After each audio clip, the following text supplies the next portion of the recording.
Hello everyone, ఎలా ఉన్నారు అందరూ? Hope all are doing fine. Welcome back to our channel Dinala. నా పేరు పద్మ. మీరు ఇదే ఫస్ట్ టైం మన ఛానల్ని విజిట్ చేసే పని అయితే please go and checkout other videos. మీకు డెఫినెట్గా నచ్చుతుంది. నచ్చితే don't forget to subscribe to the channel. కొంతమంది నన్ను ఇన్స్టాలోను పర్సనల్గాను రీచ్ అవుట్ అయ్యారు. సో ఇన్ఫర్మేషన్ హెల్ప్ఫుల్ అవుతుందని చేస్తున్నాను ఈ వీడియో. మేము 2024 జూలైలో వెళ్ళామండి Paris trip from USA. Actually అది ఇండియా ట్రిప్ అన్నమాట. జూలై బిగినింగ్లో ఇక్కడ నుంచి స్టార్ట్ అయ్యాము. తర్వాత ఆగస్ట్ బిగినింగ్లో రిటర్న్ వచ్చాము ఇండియా నుంచి. సో బేసికల్లీ ప్యారిస్లో మేము లే ఓవర్ ప్లాన్ చేసామన్నమాట 2 days. సో టికెట్లు బుక్ చేసేటప్పుడు లే ఓవర్ ప్లాన్ చేసుకోవచ్చు అనమాట. ఎన్ని డేస్ స్టే చేయాలి అలా అని. మేమైతే 2 రోజులే ఉన్నాము. ఇంకా చెప్పాలంటే 1.5 రోజే ఉన్నాం ప్యారిస్లో. మీరు లే ఓవర్ ప్లాన్ చేసే పని అయితే వీసాలు అవన్నీ చెక్ చేసుకోవాల్సి ఉంటుందండి. As we are citizens we did not need visa అన్నమాట ప్యారిస్కి. మేము డెల్టా ఎయిర్లైన్స్లో బుక్ చేసుకున్నాము. అదే ఎయిర్ ఫ్రాన్స్ అండి. సో సివిజీ అంటే సిన్సినాటీ నుంచి ప్యారిస్, అక్కడ లే ఓవర్ ఒక 2 రోజులు. ఇంకా అక్కడి నుంచి ఇండియాకి అన్నమాట. రిటర్న్ వచ్చేటప్పుడు కూడా వయా ప్యారిసే వచ్చాము. కాకపోతే రిటర్న్ వచ్చినప్పుడు ప్యారిస్లో ఏం స్టే చేయలేదు. Of course that's obvious. Cincinnati నుంచి ప్యారిస్కి ఆల్మోస్ట్ 8 hours జర్నీ అనుకుంటా. 8 hours later. యుఎస్ టైంలో మాకు ఈవినింగ్ ఫ్లైట్ అన్నమాట. 8 hours తర్వాత ప్యారిస్లో మార్నింగ్ దిగాము. ప్యారిస్ లోకల్ టైంలో అరౌండ్ 9-10 అలా దిగాము. అది ఎగ్జాక్ట్లీ మిడ్ నైట్ అనమాట యుఎస్ టైంలో. సో అటు ఇటు కాకుండా అయిపోయాము నిద్ర లేకుండా. ఇంకా రూమ్కి వెళ్ళి రెస్ట్ తీసుకోవాలనుకున్నా కూడా టైం సరిపోలేదు మాకు. ఎందుకంటే మేము ఆ రోజు మధ్యాహ్నము అండ్ నెక్స్ట్ డే లిటరల్లీ 1.5 రోజే ఉన్నాం కదా. సో ఇంకా టైం వేస్ట్ చేయడం ఎందుకని వెంటనే సిటీ చూడడానికి బయలుదేరిపోయాము. అండ్ ఇంకో థింగ్ ఏంటంటే మాకు మొత్తం లగేజ్ ప్యారిస్లోనే ఇచ్చేసారు. ఇండియా కంటే మనం ఎక్కువ సూట్ కేసులో క్యారీ చేస్తాం కదా. సో మాకేంటంటే కొన్ని బ్లాగ్స్లో చూడడం ఏంటంటే వాళ్ళు మొత్తం లగేజ్ ఇచ్చేస్తారని, కొంతమంది ఇవ్వరని కొంతమంది రాసున్నారు. సో మేము ప్రిపేర్డ్గానే ఉన్నాము. కాకపోతే మొత్తం లగేజ్ ఇక్కడే కలెక్ట్ చేసుకొని మళ్ళీ చెక్ ఇన్ చేయాలి అన్నప్పుడు అబ్బా అనిపించింది. ఇంకా చేసేదేం లేక లగేజ్ తీసుకున్నాము. అండ్ అక్కడి నుంచే ఊబర్ ట్యాక్సీ మాట్లాడేసుకొని ఇక్కడైతే రూమ్కి వెళ్తున్నాము. సో ఎయిర్పోర్ట్ నుంచి మేము తీసుకున్న హోటల్ రూమ్ 1 hour అన్నమాట. ఎందుకంటే మేము విత్ ఇన్ సిటీ తీసుకున్నాము. ప్యారిస్ ఐఫిల్ టవర్కి వాటికి దగ్గరగా డిస్టెన్స్లో ఉండేటట్టు హోటల్ తీసుకున్నాము. అవుట్స్కర్ట్స్లో తీసుకుంటే ప్రైస్ తక్కువ వస్తుంది. అలాగే ఈ చైన్ ఆఫ్ హోటల్స్ ఉంటాయి కదండి కొన్ని, వాటిల్లో తీసుకోవచ్చు. కాకపోతే మేమేంటంటే నెక్స్ట్ డే పొద్దున్న లేచి మరీ లాంగ్ డిస్టెన్స్ ట్రావెల్ చేసి చూడాల్సిన ప్లేసెస్కి వెళ్ళకుండా ఏవైతే చూడాల్సిన ప్లేసెస్ ఉన్నాయో వాటికి దగ్గరలో అయితే మనకు ఈజీగా ఉంటుంది, ట్రావెలింగ్కి ఎక్కువ టైం కాకుండా అని అలా తీసుకున్నాము. కొన్ని జోన్స్ ఉన్నాయండి with in Paris city, divided into some arrondissement ఏదో సంథింగ్ అంటారు ఆ జోన్స్ ని. వాటిల్లో సేఫ్ నైబర్హుడ్స్ ఉంటాయి కొన్ని, వాటిల్లో తీసుకోవడమే బెటర్ అండి. మీరు హోటల్ బుక్ చేసే ముందే ఆ రీసెర్చ్ అంతా చేయండి, ఏ నైబర్హుడ్ సేఫ్ అనేది. ఆల్సో ఆ హోటల్లో ఏసీ హీటర్ ఇంక్లూడెడా లేదా అన్నది కూడా చెక్ చేసుకోవాలండి. And also shower, tub etcetera మీ రిక్వైర్మెంట్స్ని బట్టి. ఎందుకంటే యుఎస్లో హోటల్ అంటే బై డిఫాల్ట్ అన్నీ ఇంక్లూడెడ్ ఉంటాయి మ్యాక్సిమం. యూరోప్లో అయితే ఏసీ ఇంక్లూడెడా లేదా అని చెక్ చేసుకోవాలి సమ్మర్లో అయితే. ఎందుకంటే not all hotels in Paris AC included. Also కొన్ని హోటల్స్ అయితే కాషన్ డిపాజిట్ కట్టించుకుంటారంట, అదే సెక్యూరిటీ డిపాజిట్ బిగినింగ్. అది కూడా యూరోస్లోనే యాక్సెప్ట్ చేస్తారంట. మీరు చెక్ చేసుకోండి. మేము దిగిన హోటల్ అయితే అలా ఏం లేదు. అండ్ క్రెడిట్ కార్డ్ యాక్సెప్ట్ చేశారు. పైగా మేము హోటల్ తీసుకున్నప్పుడు మెట్రో స్టేషన్ కి దగ్గరగా తీసుకున్నాము, ట్రావెలింగ్ ఈజీగా ఉంటుంది అని. Train numbers, line numbers etcetera original వీడియోలో షేర్ చేశానండి, మీరు ఆ వీడియోస్ చెక్ చేయండి. ఊబర్ ట్యాక్సీ సర్వీసెస్ కూడా తీసుకోవచ్చు, కాకపోతే ఎక్స్పెన్సివ్గా ఉంటాయి. అండ్ ఆల్సో ట్రాఫిక్ వల్ల మెట్రో అయితే ప్రిఫర్డ్ అనమాట. నలుగురికి కలిపి €8.60 ఎంతో అయ్యింది. If I remember correct 2 and fro అనుకుంటా. పైగా మేము యూరోప్ లో 7 years ఉన్నాం కదా ఇది వరకు, కాబట్టి మాకు అక్కడ ట్రామ్ సిస్టమ్ ఎలా వర్క్ అవుతుందో తెలుసు. మీరు కొత్త అయితే కొంచెం రీసెర్చ్ చేయండి. అదేమో అంత రాకెట్ సైన్స్ కాదు, ఈజీగానే ఉంటుంది. పైగా మేము దిగిన హోటల్ ఏంటంటే దగ్గరలోనే బేకరీస్ కూడా ఉన్నాయి. సో బ్రేక్ఫాస్ట్ గ్రాబ్ చేసుకొని ఇలాగ ట్రామ్ స్టేషన్కి వచ్చేసాము. అండ్ వన్ థింగ్ అండి, చెక్ ఇన్ టైం కూడా చెక్ చేసుకోండి మీరు. మాకు 3కి చెక్ ఇన్ టైము, మాకు ముందే తెలుసు ఆ విషయము. కానీ 11కి అంతా హోటల్కి వెళ్ళిపోయాము. వాళ్ళని అడిగితే వాళ్ళు లాకర్ రూమ్స్ ఉంటాయి. సో ఆ లాకర్లో మన లగేజ్ పెట్టుకోవచ్చు. తర్వాత మనం చూసుకొని వచ్చిన తర్వాత నైట్ ఎప్పుడన్నా వస్తాం కదా రూమ్కి, ఇంకా అప్పుడు ఆ లగేజ్ కలెక్ట్ చేసుకొని రూమ్కి వెళ్ళిపోవచ్చు. దానికేం ఎక్స్ట్రాగా పే చేయాల్సిన అవసరం లేదు. ఆ లాకర్ రూమ్లో మనలాగా అలాగా చాలా చాలా మంది పెట్టుంటారు. కాకపోతే make sure they are locked అన్నమాట ప్రాపర్లీ ఆ luggage bags suitcases. Paris లో as such hotel rooms expensive గా ఉంటాయి అండ్ చిన్నవిగా ఉంటాయి అన్నమాట. ఆ బిల్డింగ్స్ కూడా మనం ఈ చైన్ ఆఫ్ హోటల్స్ ఉంటాయి చూడండి యుఎస్ లో, అలాగా ఊహించుకొని వెళ్ళకూడదు ఎక్స్పెక్టేషన్స్. మేము తీసుకున్న హోటల్ రూమ్ అయితే స్పేస్ వైజ్ అమ్యూనిటీస్ వైజ్ బాగుంది. నెక్స్ట్ డే నేను రూమ్ టూర్ లాగా చేశాను, ఈ వీడియోలో చూస్తారు ఇంకా ముందు. ఇంకా యాక్చువల్ విషయానికి వస్తే సో మేము లగేజ్ రూమ్ లో పెట్టేసి లాకర్ లో పెట్టేసి ఇంకా తర్వాత బ్రేక్ఫాస్ట్ గ్రాబ్ చేసుకుని నియర్ బై బేకరీలో ఇంకా ట్రామ్స్ పట్టుకొని ఫస్ట్ అయితే ఐఫిల్ టవర్కి వచ్చేసాము. మా ప్లాన్ ఏంటంటే మేము వచ్చేటప్పటికి అరౌండ్ 12 దాకా అయిపోయిందండి, 12 అయిపోయింది. సో ఆ రోజు ఐఫిల్ టవర్ ఫినిష్ చేసేసి both day time view night time view ఇంటికి వెళ్ళి పడుకుండిపోయి ఇంకా next day Louvre museum and Versailles palace కూడా చూద్దాము అని. So Eiffel tower tram station నుంచి పైకి రాగానే కొంచెం దూరం నడిస్తే అక్కడ వ్యూ పాయింట్ ఉంటుందండి. అక్కడే పిక్చర్స్ తీసుకుంటూ ఉంటారు చాలా మంది, మీకు తెలిసిపోతుంది.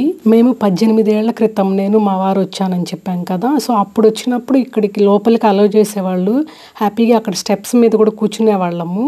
కానీ ఇప్పుడు ఏంటంటే ఈ పాయింట్ దగ్గర ఆపేస్తున్నారు. పిక్చర్స్ తీసుకోవడానికి పర్ఫెక్ట్గా ఉంటుంది. మేబీ ఒలింపిక్స్ వల్ల అనుకుంటే ఇక్కడ ఆపేస్తున్నారు. యాక్చువల్లీ అయితే ఆ వ్యూ పాయింట్కి ఎదురుగానే ఉంటుంది ఐఫిల్ టవరు. ముందైతే మేము అట్లే వెళ్ళేవాళ్ళం అనమాట ఇంతకుముందు వచ్చినప్పుడు. కాకపోతే ఇప్పుడు అక్కడ స్టేడియం కడుతున్నారు, ఒలింపిక్స్కి ఏదో కన్సర్ట్ ఏదో అరేంజ్ చేస్తున్నారు పెద్ద పెద్ద స్టార్స్తో, అందుకని మేము చుట్టుకొని వెళ్లాల్సి వచ్చింది. యాజ్ సచ్ ఇప్పుడు నేరుగా అలౌ చేస్తున్నారో ఏదో తెలియదు. మేము 18 ఏళ్ల క్రితం వచ్చినప్పుడు మాత్రం అలౌ చేసేవాళ్ళు. చూస్తున్నారు కదా ఇది ఆ స్టేడియము. ఒలింపిక్స్ వల్ల అనుకుంటా కొంచెం సెక్యూరిటీ కూడా ఎక్కువగానే ఉంది. సో మొత్తానికైతే వచ్చేసామన్నమాట ఐఫిల్ టవర్ దగ్గరికి.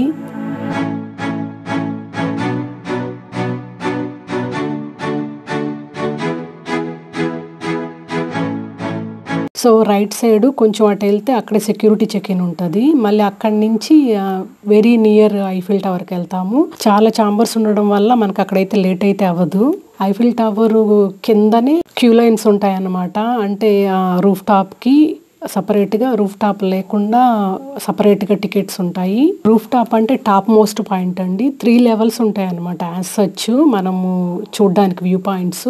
సో టాప్ మోస్ట్ పాయింట్ని రూఫ్ టాప్ అంటారు. అక్కడ వరకు వెళ్ళాలంటే సపరేట్గా టికెట్స్ తీసుకోవాలి, దానికి ఇంత ప్రైస్ ఉంటుంది. లేదు ఓన్లీ 2 లెవెల్స్ వరకే వెళ్ళాలంటే దానికి సపరేట్ టికెట్ లైన్స్ ఉంటాయి. మీరు అది చెక్ చేసుకోండి. మేము రూఫ్ టాప్ వరకు తీసుకున్నాము టికెట్స్. రూఫ్ టాప్ వరకు టికెట్స్ తీసుకున్నా కూడా మీరు అన్ని లెవెల్స్లో ఆగి వెళ్ళొచ్చు. సో లిఫ్ట్లు ఉంటాయి అన్నమాట. సో ఒక ఫస్ట్ వ్యూ పాయింట్ దగ్గర ఆగేసి బయట వెళ్ళి చెక్ చేసుకోవచ్చు. సెకండ్ వ్యూ పాయింట్కి వెళ్ళి అక్కడ కూడా ఇలాగ బయట వచ్చి చెక్ చేసుకోవచ్చు. దాని తర్వాత రూఫ్ టాప్ కూడా వెళ్ళొచ్చు. సమ్మర్ ఆర్ ద క్రౌడెస్ట్ మంత్స్ కాబట్టి జనాలు బాగానే ఉంటారు. అలా అని మరీ మనల్ని ఇన్హిబిట్ చేసేంత ఉండదండి. సో ఇది రూఫ్ టాప్ నుంచి వ్యూ అన్నమాట. ఇంకా అన్ని లెవెల్స్ లోను పిక్చర్స్ తీసుకున్నాము, అవే కదా మెమరీస్. ఇంకా సోవనీర్ లేకుండా కుదరదు కదా. సో అక్కడ ఉన్న గిఫ్ట్ షాప్లోకి వెళ్ళి సోవనీర్ తీసుకున్నాము ఒకటి. సో యాక్చువల్లీ ఐఫిల్ టవర్ తీసుకుందాం అనుకున్నాము, కానీ ఇంతకుముందు వచ్చినప్పుడు తీసుకున్నాము, అవే ఉన్నాయి అన్నమాట మా ఇంట్లో, అమ్మ వాళ్ళ ఇంట్లో, ఆంటీ వాళ్ళ ఇంట్లో. సో అందుకని ఈసారి 3 ఉన్నవి తీసుకున్నాము. Eiffel tower, Louvre museum and Arc de Triomphe ఉన్నవి తీసుకున్నాం అన్నమాట. ఇంకా దిగేటప్పుడు మాత్రము లిఫ్ట్ తీసుకోకుండా బై వాక్ దిగాము. చాలా బాగుంది. ఫ్లోర్సా ఐ డోంట్ నో అండి, నాకు గుర్తులేదు. వీడియోలో అయితే ఉంది, ఒరిజినల్ వీడియోలో. దిగేటప్పుడు చకచకానే దిగేసాము. ఇంకా దిగిన తర్వాత పిక్చర్స్ అవి తీసుకొని అక్కడి నుంచి 1 మైల్ డిస్టెన్స్ లోనే ఆర్క్ డి ట్రంప్ ఉంటుంది. అది కూడా ఒక హిస్టారికల్ పాయింట్. అక్కడికి వెళ్ళి అక్కడ కొన్ని పిక్చర్స్ తీసుకున్నాము. తర్వాత మళ్ళీ బ్యాక్ టు ఐఫిల్ టవర్కి వచ్చేసాము బై వాకే. సో ఐఫిల్ టవర్ నుంచి ఆర్క్ డి ట్రంప్ కి ఆల్మోస్ట్ 1 మైల్ నడిచి వెళ్ళాము. తర్వాత అక్కడి నుంచి మళ్ళీ 1 మైల్ ఐఫిల్ టవర్ దగ్గరికి నడిచి వచ్చి బోట్ టూర్కి బయలుదేరాము. పాయింట్ ఏమంటే బోట్ టూరు ఈవినింగ్ టైము బాగుంటుంది అని చెప్తారు. ఎందుకంటే నైట్ వ్యూ, లైట్ వ్యూస్కి దాంతో చాలా బాగుంటుంది. అందుకనే మేము వెంటనే బోట్ టూర్ వెళ్లకుండా ఆర్క్ డి ట్రంప్ చూసేసి వచ్చి దాని తర్వాత బోట్ టూర్కి స్టార్ట్ అయ్యాము. చాలా బ్యూటిఫుల్గా ఉంటుంది. ఇలాగా వ్యూస్ ఎటు చూసినా ఎంత బాగుంటుందో. చాలా బ్రిడ్జెస్ వస్తాయి అండ్ ఈ ఐఫిల్ టవర్ వ్యూనే ఉంటుంది అన్నమాట. ఎటు వెళ్ళినా కూడా చాలా బాగుంటుంది. బోట్ టూర్ మాత్రం మిస్ అవ్వకండి. కాకపోతే పీక్ సమ్మర్లో మధ్యాహ్నం అలా వెళ్ళకుండా ఇలాగ ఈవినింగ్ టైం మేము వెళ్ళింది ఆల్మోస్ట్ 4 or 5 అండి, ఆర్ ఇంకా ఎక్కువే ఆ టైంలో వెళ్ళాము కాబట్టి చల్లగా ఉన్నింది.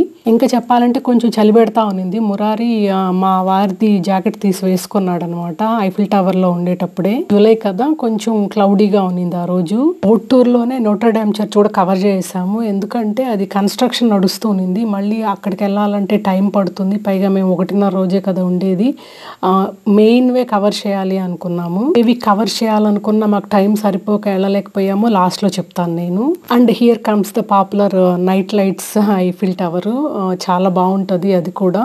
సమ్మర్ అవ్వడం వల్ల కొంచెం లేట్గా స్టార్ట్ చేశారు. కొంచెం ఏంటి 10కి స్టార్ట్ చేశారండి, ఎందుకంటే చీకటి పడితేనే కదా లైట్స్ స్టార్ట్ చేస్తారు. 10కి స్టార్ట్ అయింది, 12 వరకు కూడా ఉండిపోయామన్నమాట. చాలా బ్యూటిఫుల్గా ఉంటుంది, మిస్ అవ్వకండి. మీరు కానీ ప్యారిస్కి వస్తే నైట్ లైట్స్ కూడా కవర్ చేసుకోండి. ఇంకా దాని తర్వాత ఇంకా హోటల్ రూమ్కి వెళ్ళిపోయాము. లాకర్లో ఉన్న లగేజ్ తీసుకొని ఇదే కదా రావడం హోటల్ రూమ్. బాత్రూమ్ చాలా బాగుంది, ఫస్ట్ ప్రయారిటీ అదే మాకు. ఇంకా తర్వాత బెడ్లు అయితే ఇలాగా 3 బెడ్స్ ఉన్నాయి. ఒకటి సింగిల్ బెడ్స్ అండ్ ఒకటి క్వీన్ బెడ్ అనుకుంటా. సో రూమ్ అయితే బాగానే ఉందండి, స్పేషియస్గా ఉంది. మధ్యలో ఇలాగ చెక్కలతో ఏదో డిజైన్ లాగా కూడా పెట్టారు. కాఫీ మెషిన్ ఉంది అండ్ చిన్న ఫ్రిడ్జ్ పెట్టారు కదా, అది ఎక్స్ట్రా పే చేయాల్సి ఉంటుంది అందులో ఏమన్నా మనం తీసుకుంటే. అమ్యూనిటీస్ అన్నీ బాగానే ఉన్నాయి. చైర్స్ కానీ లేకుండా అంటే క్లీన్లీనెస్ ఎస్పెషల్లీ అది మెన్షన్ చేయాలి కదా.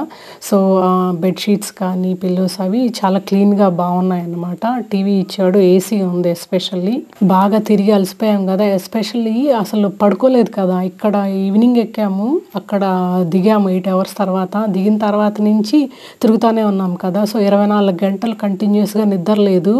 సో అసలు రూమ్కి రావడం, ఫ్రెష్ అప్ అయ్యి డ్రెస్ చేంజ్ చేసుకొని ఇంకా పడుకునేసాము. The next day. Next day పొద్దున నేను మా వారైతే లేచేసాము ఎర్లీగానే. ఎందుకంటే ఎర్లీగా వెళ్ళామనుకోండి క్యూ లైన్స్ నుంచి తప్పించుకోవచ్చు, లేట్ అయ్యే కొందికి ఇంకా క్యూ లైన్స్ పెరిగిపోతాయి ఎక్కడికి వెళ్ళాలన్నా కూడా. సో మేము లేచేసి కాఫీ తాగేసాము, దాంతో బాడీ యాక్టివేట్ అయ్యి ఇంకా దాని తర్వాత పిల్లల్ని లేపాము. నాకు అన్నిటికన్నా బాత్రూమ్ బాగా నచ్చింది, చాలా పెద్ద విండో ఒకటి ఇచ్చాడు. అండ్ ఆల్సో ఇలాగా షాంపూ, కండిషనరు, సోపు ఇలాంటివి కూడా ఇచ్చారనమాట. 8కి అంతా రెడీ అయిపోయాము అందరము. అప్పుడు రూమ్లోంచి బయటపడదామని, ఎందుకంటే లూ మ్యూజియంకి 9కి టికెట్స్ తీసేసుకున్నాము, అది కూడా స్కిప్ ద లైన్ టికెట్స్ తీసేసుకున్నాము. సో 9కి అక్కడ ఉండాలంటే అట్లీస్ట్ 8కి రూమ్ నుంచి బయటపడితే బ్రేక్ఫాస్ట్ బేకరీలో తీసేసుకొని ఇంకా అందగో బయలుదేరదామని. లూకి ఓన్లీ 10 minutes చూపిస్తుంది బై ట్రైను, నాట్ ఫారు. అందుకని మేము హోటల్ విత్ ఇన్ సరౌండింగ్స్ తీసుకునింది. పైగా ట్రామ్ స్టేషన్ దగ్గరే కదా, సో సేమ్ టికెట్ అది €8.60 అనుకుంటా నలుగురికి కలిపి. సో అది తీసుకొని ఇంకా ఏ స్టాప్ ఏ లైన్ అన్నది ఒరిజినల్ వీడియోలో షేర్ చేశానండి, మీరు అక్కడ చెక్ చేయండి in case if you need that information. So Louvre museum చూసేద్దామని పొద్దున ఇందాక చెప్పాను కదా 9 AM తీసుకున్నాం టికెట్లు, స్కిప్ ద లైన్ టికెట్స్. మేమున్న హోటల్ ట్రామ్ స్టేషన్ నుంచి మధ్యలో ఒక ఏరియా ఉంటుంది షట్లెట్ అని, అక్కడికి వచ్చాం ఫస్ట్. మళ్ళీ అక్కడి నుంచి ఇంకొక ట్రైన్ మారాలన్నమాట లూ మ్యూజియంకి. మనం షట్లెట్లో ఉన్నాం కదా, Louvre Rivoli Palais Royal museum. So 2 stops. So మనం షట్లెట్ దగ్గర ఉన్నాము. షట్లెట్ నుంచి Louvre Rivoli and Palais Royal. Palais Royal అంటే రాయల్ ప్యాలెస్ అని, అది Louvre museum tram station. So almost 9 అయిపోయింది అప్పటికే. ఇంకా దిగేసి ఫాస్ట్గా నడుస్తున్నాము. ఇంకొక టెన్షన్ ఏంటంటే 9 కదా మేము షెడ్యూల్ చేసుకుంది, ఇప్పుడు ఆల్రెడీ 9:07 అయింది. వాడు అలౌ చేస్తాడా లేదా అన్న కొంచెం టెన్షన్గా ఉన్నింది. కాకపోతే ఇక్కడ ట్రామ్ స్టేషన్ దిగిన తర్వాత ఒక 100 meters నడిస్తే చాలు వచ్చేస్తుంది లూ మ్యూజియం. సో ఇదిగో ఎంటర్ అయిపోయాము లూ మ్యూజియం లోపలికి. 9 అవ్వడం వల్ల ఇలాగా చాలా తక్కువ మంది కనిపిస్తున్నారు. అదే లేట్ అయ్యే కొందికి క్రౌడ్ ఎక్కువ అయిపోతుంది. మేము రిటర్న్ వచ్చేటప్పుడు చూడండి, అప్పుడు తెలుస్తుంది. ద లైన్ క్యూ లైన్స్ సపరేట్గా ఉంటాయండి, అక్కడ వెళ్ళి తీసుకొని చూపించారంటే మనల్ని పంపించేస్తారు.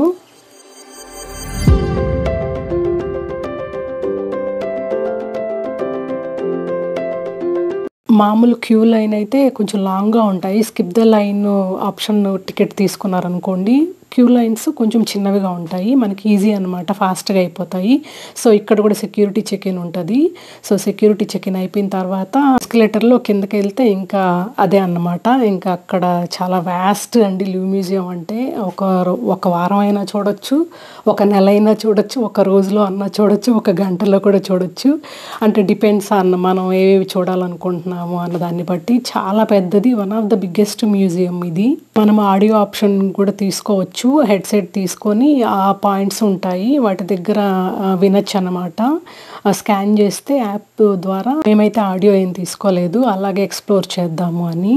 సో డిఫరెంట్ థీమ్స్ ఉంటాయి, రోమన్ అని, ఈజిప్ట్ అని, గ్రీక్ అని, చాలా ఆప్షన్స్ ఉంటాయి. అది మీరు షార్ట్ లిస్ట్ చేసుకోవచ్చు అహెడ్ ఆఫ్ టైం, ఆర్ అక్కడికి వెళ్ళినాక కూడా చూసుకోవచ్చు. మీరు ఇక్కడ చూస్తున్నదైతే ఇనీషియల్ టైంలో ఎలా ఉండేదో ఆ ఒరిజినల్ కట్టడం అన్నమాట. అది అలాగే ప్రిజర్వ్ చేశారు, చూడొచ్చు మనకి. అప్పటి ఫ్రెంచ్ రాజులు ఎలాగా ఎక్స్పాండ్ చేశారు అవన్నీ కూడా అక్కడ ఉంటాయండి. You can read all those. Special history అంటే ఇంట్రెస్ట్ ఉండే వాళ్ళకి ఇట్స్ లైక్ హెవెన్ అనిపిస్తుంది లివ్ మ్యూజియము. అంటే అక్కడి కల్చరు, అక్కడ ఎలాగ నడిచేది అవన్నీ తెలుసుకోవాలి అన్న వాళ్ళకి. ఫర్ ఎగ్జాంపుల్ ఇక్కడ చూస్తున్నది ఈజిప్ట్ తాలూకు స్పింక్స్, అండ్ తర్వాత ఇంకా రోమన్వి ఉంటాయి చాలా విగ్రహాలు, అలాగే గ్రీక్ విగ్రహాలు ఉన్నాయి చాలా. వాటి తాలూకు కల్చరు, థింగ్స్, విగ్రహాలు ఇలాంటివన్నీ కూడా డిస్ప్లేలో పెట్టారు. ఒరిజినల్ విగ్రహాలే అండి ఇవన్నీ. అక్కడి నుంచి డిఫరెంట్ కంట్రీస్ నుంచి తెప్పించినవి. రోమన్, గ్రీక్ అని ఎగ్జాంపుల్ చెప్పాను కదా. సో విగ్రహాలే కాకుండా అక్కడ యూజ్ చేసిన పనిముట్లు ఆ కాలంలో, వెజల్స్ కానీ లేకపోతే జ్యువెలరీ కానీ అవన్నీ కూడా డిస్ప్లేలో పెడతారు. అసలు ఇంకా ఇందాకే అన్నాను కదండి, ఒక నెల అయినా కూడా చూడొచ్చు చూడాలంటే. లేదా మాలాగా ఒక 2-3 గంటల్లోనే వైండప్ చేసేయచ్చు. ఇక్కడ చూస్తున్నారు కదా వాల్ ఆర్ట్ ఎంత బాగుందో అసలు. సో కాస్త చూసిన తర్వాత ఇంకా మ్యాప్ పెట్టుకొని ఏవేవి కవర్ చేయాలా, ఎస్పెషల్లీ ఇంపార్టెంట్ది మొనాలిసా కదా. సో ఆ మొనాలిసా దగ్గరికి వెళ్దాము అని చెప్పి ఫస్ట్ అక్కడికి వెళ్తున్నాము. సో సెకండ్ ఫ్లోర్ నుంచి అనుకుంటా, ఇదిగో ఇలా ఉంటుంది వ్యూ, చాలా బాగుంటుంది. అంటే మేమేమనుకున్నామంటే ఇంపార్టెంట్వి చూసేసి, అంటే రోమన్, గ్రీక్, ఈజిప్ట్ ఇవి చూసేసి దాని తర్వాత మొనాలిసా దగ్గరికి వెళ్ళిపోయాము. సో అది చాలా పాపులర్ కదా. ముందైతే దగ్గరికి వెళ్ళనిచ్చేవాళ్ళు కొంచెము, ఇప్పుడు దూరంగా ఒక గ్లాస్ ఛాంబర్ లాగా కట్టేసి దూరం నుంచే పిక్చర్స్ తీసుకొని ఇస్తున్నారు. అండ్ అది అయిపోయిన తర్వాత ఇండియన్ హెరిటేజ్ కల్చర్ది ఏదన్నా ఉంటుందేమో వింగ్, ఆ థీమ్ చూద్దామని ఎంత ఎతికామో అసలు ఎక్కడా దొరకలేదు. మర్చిపోయాను, ది మోస్ట్ పాపులర్ అంటే మొనాలిసానే కదా లివ్ మ్యూజియం అనగానే. సో మొనాలిసా కంటూనే సపరేట్ గిఫ్ట్ షాప్ అంటూ ఉన్నింది అక్కడ. మేమైతే ఏం కొనుక్కోలేదు. దాని తర్వాత ఫైనల్గా మేమైతే ఈ ఫ్రెంచ్ రాజులకు సంబంధించిన జ్యువెలరీ, ప్యాలెస్కి సంబంధించినవన్నీ డిస్ప్లేలో పెట్టారన్నమాట. క్రౌను అండ్ ఆ రాజులు, రాణులు, చాలా రాజులు, రాణులు ఉన్నారు కదండి వాళ్ళ యాన్సిస్టర్స్. సో వాళ్ళకి సంబంధించినవన్నీ ఈ విక్టోరియా జ్యువెలరీ అయితే ఎంత బాగా ఉన్నాయో అసలు. తెలిసి ఇది క్వీన్ జ్యువెలరీ అనుకుంటా. క్రౌన్ కూడా ఇది హెయిర్ యాక్సెసరీ, ఎంత బాగుందో అసలు. ఇప్పుడు వస్తున్న విక్టోరియన్ స్టైల్ అంతా అసలు అప్పట్లోనే ఉంది అని అనిపించింది నాకు ఆ జ్యువెలరీ చూసిన తర్వాత. ఇంకా మ్యాక్సిమం ఇంపార్టెంట్ అంతా కవర్ చేసాం కదా, ఇంకా చాలు డన్ అని ఇంకా రిటర్న్ బయలుదేరిపోతున్నాము. ఇంకా ఇక్కడ ఇంకో గిఫ్ట్ షాప్ ఉంటే అక్కడ చూసాం, ఏదన్నా లివ్ మ్యూజియం సంబంధించి తీసుకుందాం అంటే మ్యాక్సిమం మొనాలిసాకి సంబంధించిందే ఉనింది. ఒక స్నో గ్లోబ్ మాత్రం ఉనింది, కాకపోతే అది పేపర్తో చేస్తున్నారు ఇన్సైడ్ లివ్ మ్యూజియం నమూనా. ఇంకా అది నాట్ వర్త్ అనిపించింది. ఇక్కడ చూస్తున్నారు కదా, ఇదే స్నో గ్లోబ్ బాగుంది, కానీ లోపలైతే అది పేపర్తో పెట్టున్నారు లివ్ మ్యూజియం. దానికి €11 నాట్ వర్త్ అనిపించి ఇంకా అక్కడ పిక్చర్స్ తీసేసుకొని బయలుదేరిపోయాము. 1-2 కాదు, టన్స్ అండ్ టన్స్ పిక్చర్స్ తీసుకున్నాం అన్నమాట, వ్యూ బాగుంది అని చెప్పి.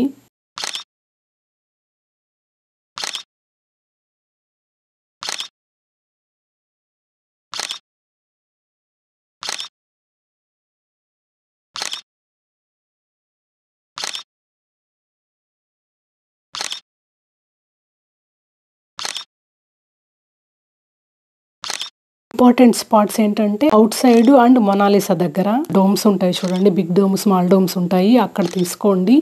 మార్నింగ్ అయితే మేము రష్లో వెళ్ళిపోయాం కాబట్టి అప్పుడు తీసుకోలేదు, అప్పుడైతే ఎక్కువ క్రౌడ్ ఉండదు. బట్ రిటర్న్ వచ్చేటప్పటికి చాలానే క్రౌడ్ ఉంది. కాకపోతే ఇంక వేరే ఆప్షన్ లేదు కాబట్టి తీసుకున్నాము, మ్యాక్సిమం క్రౌడ్ లేకుండానే చూసుకొని. ఇంకా ఫోటోలు అయిపోయాక ఇంకా రిటర్న్ బయలుదేరేటప్పుడు చూసారా ఎంత పెద్ద క్యూ ఉందో, బయట నుంచి క్యూ ఉంది. అందుకనే ఎప్పుడు ఎర్లీ మార్నింగ్స్ ఆర్ బెస్ట్ అన్నమాట ఇలాంటి పాపులర్ టూరిస్ట్ స్పాట్స్కి వచ్చే పని అయితే. లేదురా ఫన్నీగానే అన్నారా తమాషకి. సో లూవ్ మ్యూజియం కి వాకబుల్ డిస్టెన్స్ లోనే ఉంది లఫైట్ గ్యాలరీ, అక్కడికి వెళ్తున్నాము. ఇక్కడ హ్యాగెండాజ్ ఉంది, దానికి వెళ్దామని ప్లాను.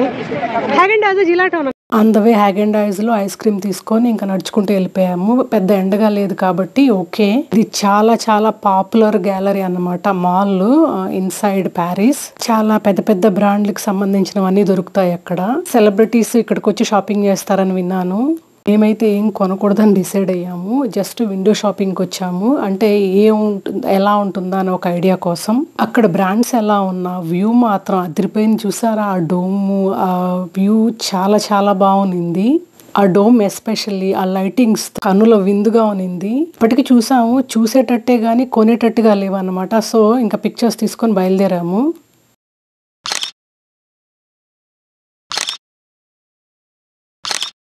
ఇంకా చూసారు కదా ట్రామ్ ఎక్కంగానే ఇది పరిస్థితి అన్నమాట. పడుకుండిపోయారు, బాగా టైర్డ్ అయిపోయారు తిరిగి తిరిగి. నేను ఒక్కదాన్నే మెల్కో ఉన్నాను ఫస్ట్లో. కాసేపు అయ్యాక నేను పడుకుండిపోయాను. మీరు చూస్తారు ఆ క్లిప్స్ కూడా. ఇదిగో నేను పడుకుండిపోయినప్పుడు పిల్లలు తీశారు నన్ను. ఇప్పుడు ఎక్కడికి వచ్చామంటే వెర్సాయ్ ప్యాలెస్కి వచ్చాము. 1 అవర్ అన్నమాట గ్యాలరీ లఫైట్ నుంచి. నేనైతే మంచిగా హాఫ్ అన్ అవర్ దాకా పడుకున్నాను ట్రైన్లో, సాలిడ్గా రిఫ్రెషింగ్గా అనిపించింది. సో ఇలా ఉంటుంది ట్రైన్ స్టాపు. సో దిగేసి ఒక వితిన్ 200 to 300 మీటర్స్లో వెర్సాయ్ ప్యాలెస్ ఉంటుంది. వెర్సాయ్ ప్యాలెస్ అనేది ఫ్రెంచ్ రాజులకు సంబంధించిన ప్యాలెస్ అండి. అది కూడా చాలా పాపులర్. ఇది కూడా one of the biggest palace అని విన్నాను యూరోప్లో. చూస్తున్నారు కదా 0.6x జూమ్ లోనే ఎంత పెద్దది ఉందో ఈ చివరి నుంచి ఆ చివరి వరకు. ఇది కూడా వర్త్ విజిటింగ్ ప్యాలెస్, మీ లిస్ట్ లో యాడ్ చేసుకోండి. One of the most popular palace in Europe. దీని చరిత్ర కూడా చాలా పెద్దదే. ఫ్రెంచ్ రెవల్యూషన్ కి బిగ్గెస్ట్ రీజన్ ఇక్కడి నుంచే స్టార్ట్ అయ్యింది. 5కి టికెట్స్ ఇవ్వడం క్లోజ్ చేస్తారనగానే జస్ట్ 5 minutes ముందు వెళ్ళామన్నమాట. ఈ ప్యాలెస్ కూడా సాలిడ్ గా ఒక 4-5 hours స్పెండ్ చేసేటట్టు అయితే బాగుంటుంది. మాకు అంత టైం లేదు కాబట్టి మేము 2 hours-లోనే ర్యాపప్ చేసామనుకుంటా. లోపలికి వెళ్ళిన తర్వాత వాళ్ళు ఒక చిన్న షార్ట్ ఫిల్మ్స్ వీడియో లాగా కూడా వేసి చూపిస్తారు మనకి ఆ ప్యాలెస్ హిస్టరీ. అమ్మో చాలా భయంకరంగా అనిపిస్తుంది అసలు. ఇక్కడ కూడా ఎంటర్ అవ్వగానే సెక్యూరిటీ చెక్ ఇన్ ఉంటుందండి. కీప్ ఇన్ మైండ్, నేను అదొకటి అబ్జర్వ్ చేశాను అనమాట. ప్రతి ప్యాలెస్లోను మ్యూజియంలోను ఫస్ట్ సెక్యూరిటీ చెక్ ఇన్ చేస్తారు వాళ్ళు. ఇది అబ్జర్వ్ చేశారా, గోల్డ్ తాపడం ఉన్నాయన్నమాట బిల్డింగ్స్ పైన. రూఫ్లో చూసారా, రూఫ్కే కాకుండా ఈవెన్ గేట్ కూడా గోల్డ్ లైనింగ్ ఉంది. చాలా రిచ్ అండ్ రాయల్ గా. అతను నల్ల జుట్టు వేసుకోవాలి, ఓ జనాల్ని హింసపెట్టి డబ్బులు తెచ్చేసేవాడు. ఆయన చంపేశారు కదా. ఎంత బాగుంది. ప్లస్ నమూనా అని పెట్టారు, అలాగే షార్ట్ ఫిల్మ్ లాగా చూపించారు అందరికి. 13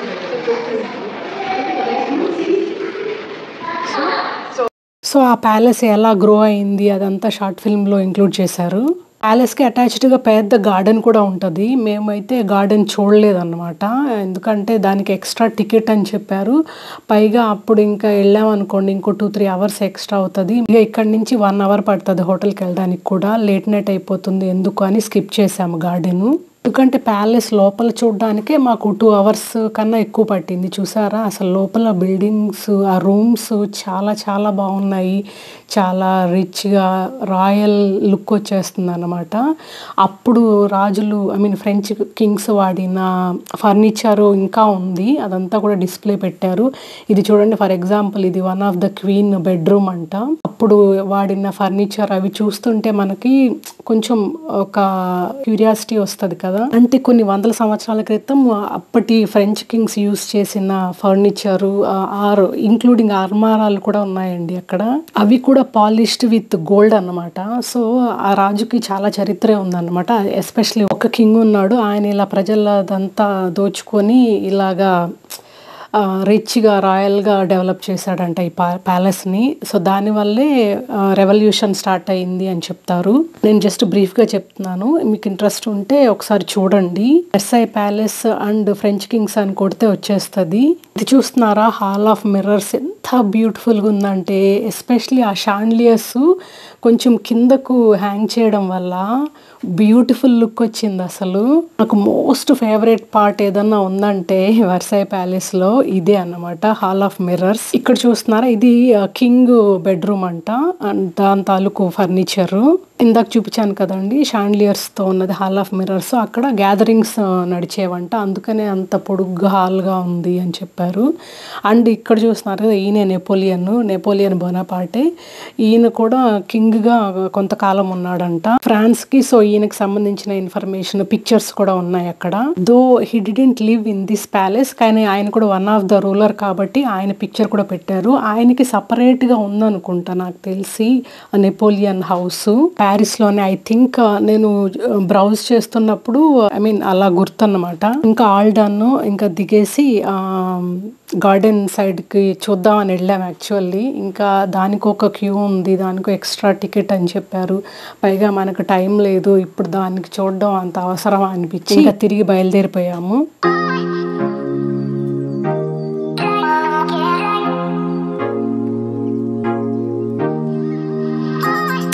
అసలు ఇది కూడా కవర్ చేస్తామని అనుకోలేదు, లాస్ట్ మినిట్లో యాడ్ అయింది అనమాట వెర్సై ప్యాలెస్. పిల్లలు వెళ్ళాలి అంటే వచ్చాము, వాళ్ళ బలవంతం వల్లే. ఇంకా రిటర్న్ ట్రామ్ స్టాప్కి వచ్చాము. దారిలో వస్తూ KFCలో ఫుడ్ ప్యాక్ చేసుకొని వచ్చేసాము, ట్రైన్లో తినేసేయచ్చులే అని.